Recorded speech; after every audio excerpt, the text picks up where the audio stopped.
Well, as tourism has expanded so much over the last 10 years in particular, and there are so many other people from various parts of the world now visiting places like Africa, India, Asia, which is great.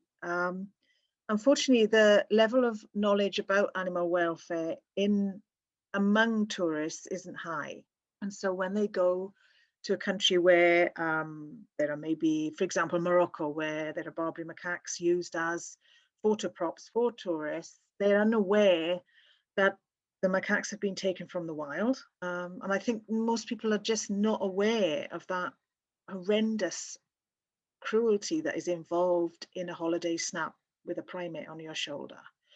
And it goes for, all manner of wildlife. I mean, for example, in many places where they offer photographs with tigers, those tigers are horribly drugged, they've been declawed, and they will probably meet some horrible end, being killed, and their bones and whatever used in illegal trade. They have been taken from the wild as babies, so their welfare has been very compromised. They often live in horrible conditions when they're not working. As they get older and less amenable, they get very badly treated, beaten with chains, beaten with sticks. I've seen that. But people see them, in the square, for example, in Marrakesh, and think, oh yes, perhaps that would be a nice holiday souvenir. But they should bear in mind that that poor macaque will meet a horrible end when it does become too aggressive or too old to work. So I think, it's not, people don't do this stuff because they want to be cruel to animals. They just don't realize, they are unaware of the horrors that are involved. If we are able to confiscate a Barbary macaque that's been used as a photo prop, by then they're usually 3, 4 years old. And it's too late then to really do very much to rehabilitate them. I mean, they are what you would call mad in a human being. For example, they have no idea whether they're a monkey or a human being. They've been badly treated by people, so they hate people. They have no idea they're monkeys, so if you put them with another macaque, they will attack it. So basically, they're destined to live a life on their own. And bearing in mind that macaques can live 20 years.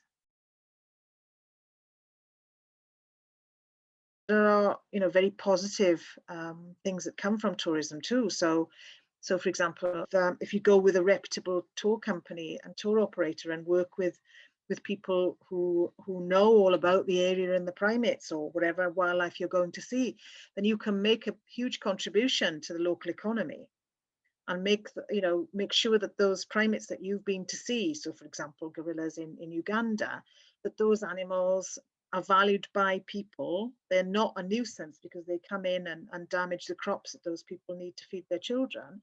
They have a value, and those people will value those animals accordingly. To do kind of responsible wildlife tourism, I think you need to do your homework. The international travel agents have got an internet site where they can tell you how to judge whether the where you're going or the company you're going with is reputable or not. If you're going with somebody you've just met out of your hotel, then that's probably not such a great idea. You should probably go with people who know what they're doing, and preferably with people who have some community involvement with the local communities, and that community gets a financial benefit out of your visit. Also, visiting national parks where there is wildlife tourism, responsible wildlife tourism. If you feel that your tour guide or your driver is getting too close to the wildlife, so for example, and it's stressing them, or you feel uncomfortable with that, then you must tell them. And also, if your tour guide says, oh, here's some biscuits to feed the monkeys with, don't do it. it's us as tourists who need to change our behavior if we don't want to see this kind of exploitation. I think it's really important that we do say no, because if the demand is not there, why would these people do this work?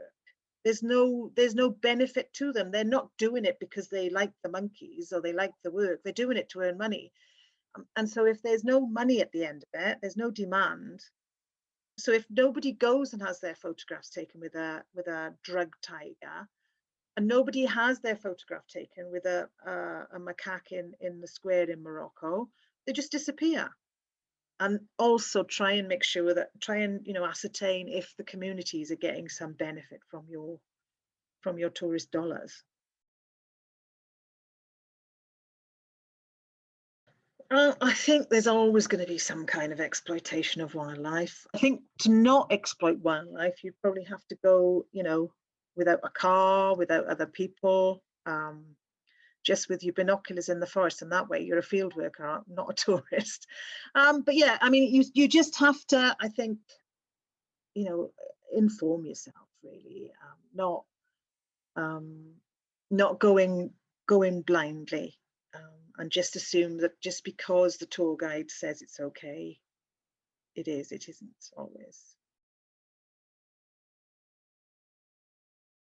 We need to be more aware of the consequences of our actions. We all have a moral obligation to the planet, to it keeps us alive, and wildlife plays an important part in that, process, and also that wildlife it should be allowed to live without too much human interference. And well, that might be a bit of a pipe dream. I mean, there's human interference and there's human existence in areas where their footprint is smaller. But you look at how the global north, the consumers in the global north have a much larger ecological footprint than people in the global south. And yet the onus is always on everybody in the global south to change their ways, when it's us who need to change our ways. And we really need to think about how we spend our money, because it matters. I think, as far as wildlife tourism is concerned, the pandemic has had a huge impact, negative impact on people's incomes in countries that can ill afford to have that sort of impact. I don't think that everyone was terrified that poaching would increase, and I don't think doesn't seem to be very much evidence of that, which is a good thing. So we mustn't automatically assume that people are just going to resume their old businesses, if you like. I mean, certainly the pandemic, I think, has brought perhaps to the attention of the world that we're not invincible, and if we mess with nature, nature will come back and bite us on the bottom.